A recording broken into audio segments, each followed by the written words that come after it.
What's good, fam? Coming at you with a little year in review and a channel update for you. So kick back, relax, and enjoy. So we'll start out by reviewing some of our stats. Year in review every year. This is actually my first full year on YouTube where I'm consistently creating content and kind of went with a no niche. Even though I think skateboarding and music go hand in hand, it's not dialed into only skateboarding or only music. And I'll talk about that and where we're going because it's going to get even more broad and going in the no niche direction. So the first thing is I want to dive in. YouTube sends me an update at the end of the year saying, hey, here's your year in review. I want to share some of those with you because if you've been with us this long, you're a part of it and we really appreciate you. So let's take a quick look. Also might be helpful for new creators as well. Let's dive in.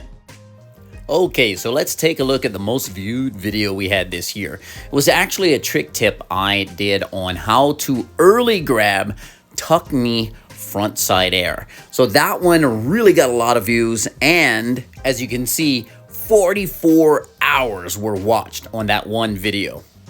Moving on to the #1 short. So I bombed pavement and transferred this little kicker onto a bigger kind of bank. And that one got a lot of views. People really seemed to like that one with 152 likes.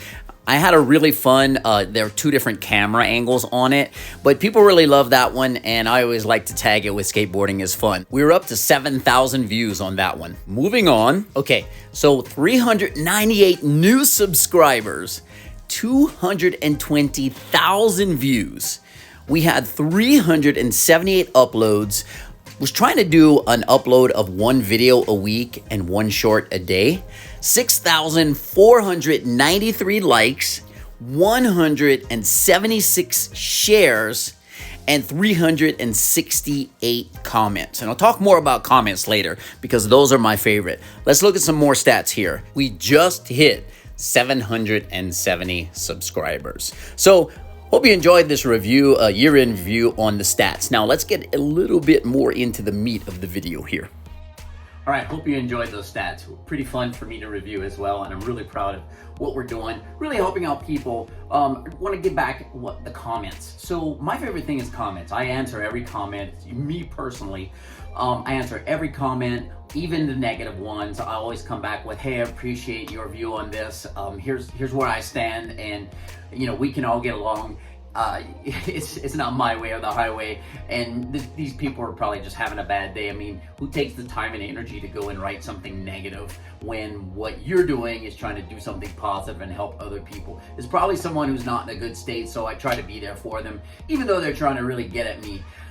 So I like comments because that's how we really make that true, genuine connection. We'll put something out there, whether it be a song, or a trick tip, or some progress, whatever it is. We put it out there, and then we get another question that maybe we didn't think about when I was creating the tutorial. So I'm able to dive deeper. And sometimes it might even inspire me to shoot it all over again and put out another one, because sometimes, I don't know if you're like me, I hear it from one person and I like to hear someone else's point of view, and then I get into it myself and figure it out in my own way.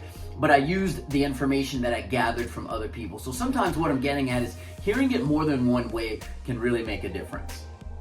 Something else I really enjoy about the comments is I learn as well.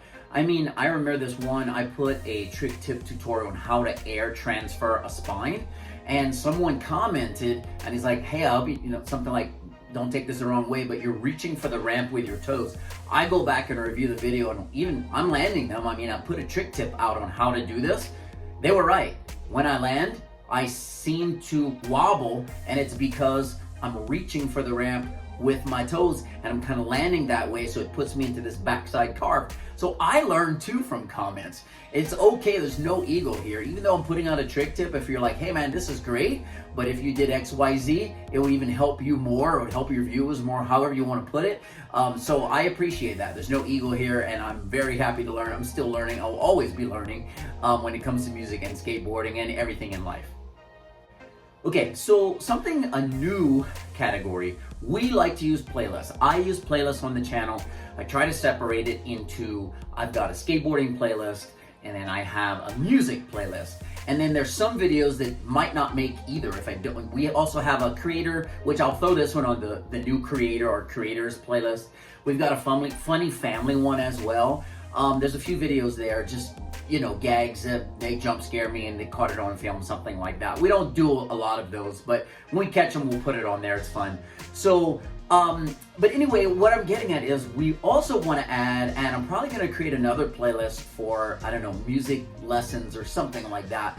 But putting out, when we learn a new song as a band, whether it be on bass or guitar, put out us learning it, or once we've learned it, make a video with the tab or the notes, so that other people who might want to learn that song can see it as well. Might also do some playthroughs with and without tab for the entire songs. So if you just want to see me play bass over a track, or whether guitar, whatever it is. So thinking about adding that into or onto the channel as well. Okay, so as a creator, I would like to share, I mean, one of the benefits is it's a creative outlet, and I'm creative. This gives me a creative outlet.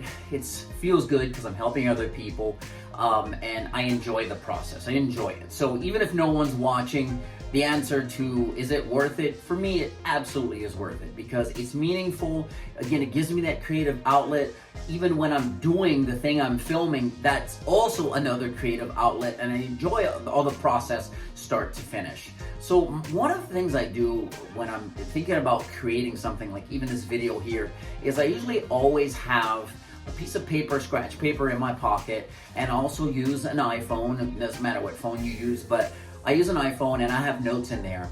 And as I'm thinking about creating this video, whether it's a trick tip or whatever it's going to be, even this, you know, year in review, I'm like, make sure to mention this. Like, for example, there's a note in my phone that says, mention your creative process, which is what I'm doing now. So basically, I always have a piece of paper. Anytime a random idea, I know I'm going to be making a video on something, as soon as it pops up, I want to capture it so it doesn't escape me and I don't lose it. So I'll write it down there, or I'll put it in the iPhone, and I make sure to print out kind of like a bullet point. I don't have a script or anything, but I kind of like bullet points. Make sure you cover X, Y, Z in the video. So for example, one of those things is the creative process. My creative process is know what you want to do at a very broad level. Then as things seem to just come to me, like make sure you mention this, make sure you show this picture, make sure, you know, think of this for the thumbnail or whatever. That just kind of happens naturally for me. So, but that's my creative process. Very simple. Jot it down on paper, capture it on iPhone, and then look, you gotta get out there and just do it. So if you want to create your own channel, but you're kind of like stuck, you know, like I don't know, if I just went with my creative process for like a month, it would continue to build and build and build. But instead, if I do it over like 3 days or 1 day or 5 days or 7 days, I just take whatever came to me in that time and I put out that video. Did I leave something out? Maybe, but here's the secret. Like, no one knows what goes on the cutting room floor. You don't know what gets edited out. You don't know what gets left in the video. You just know what you see. So no one's saying, oh, they forgot to talk about this, because they didn't even know you were gonna talk about it. And what I'm getting at is, it's better to take action than go through what we call the paralysis of analysis. Like, well, what if I'm forgetting something? Don't worry about that. You're gonna help someone put out what you captured in your creative process, and it's going to be of value to people, and they're going to watch it and they're going to learn, and you're going to feel that in the comments. Okay, so before we wrap up, I have something to share. I'll put a video of it, but I'll put it a nice picture up on the video, but I've got one in my hands here. So for Christmas, I got these finally, and this is a funny story with this. So we've got the Hairy Durdles stickers that I can give out at skate parks, that I can put up at skate parks, because I can't tell you how many times I'm helping someone learn something at a skate park. Not lessons or anything like that. It's just like I see, you know, it's obvious this person's trying to learn how to drop in or get their axle stall, whatever it is. And I go and offer some tips if they want it, of course. And anyway, when we're done, they're like, well, do you teach skateboarding? I'm like, yes, for free on YouTube. Here's the channel. It's our band name, and I'm literally going, you gotta remember, the Hairy, like hair, Durdles, and I always say it's like turtles but spelled with D's, D-U-R-D-L-E-S. And I'm like, wow, that's kind of a lot to remember, almost like a marketing nightmare. But we love the name. My son named the band accidentally, and it stuck, and we kept it. So anyway, now I don't have to do all that. I can still do that if I want, but I can also give them a sticker. They can put it on their board, their helmet, take it home, whatever. It's kind of like a business card as well. But we've got the Hairy Durdles. I'll put it up so you can see it really well. And I just love the artwork on this. So I'm super excited to get these out there. All right, that's our year in review and kind of where we're going at with the channel. But before we sign off, I do want to ask you, if you're watching this, what else would you like to see? And look, I know I'm going with the no niche approach. I know that not everyone likes that. Some people are like, I just want you to skate. Some people are like, I just want you to play music. I don't want to see both on the same channel. But we're taking the Hairy Durdles no niche approach, adding music lessons or music tutorials. Even, you know, I don't know, tricks like what's the fingering like on this bass song? How do you do it? What do you do here? How do you make that happen with a flick? And all these little things that we know from playing instruments and working together as a band. I know not everyone's gonna like it. Some people are gonna be thrilled. Some are gonna be people like, well, I don't like that, but you have it separated on playlists, so that really helps. I'm gonna stick around. I'm the type of person that if a creator's putting out something that I'm not interested in, but I'm interested in something else that they do, and they create playlists, I don't unsubscribe for that. I'll just stick around for the content that I want. And I won't watch the videos that I don't want to watch. So for example, even if you are here for skating, but you're like, I don't want to learn how to 50-50 backside 50-50 axle stall because I already know how to do that and I've been doing it for 10 years. Don't watch that video. Stick around for the how to backside air or whatever else you're trying to learn that maybe we can add value and help you out with.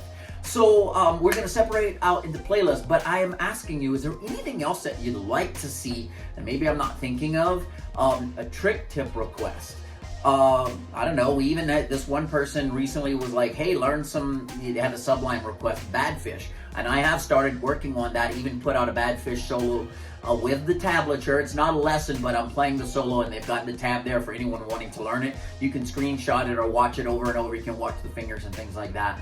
So what else would you like to see? Or are you happy with those two things or three things now that we're gonna add some music lessons? All right, that's enough. Peace. I appreciate everyone. I'll catch you in the next one. I'm out.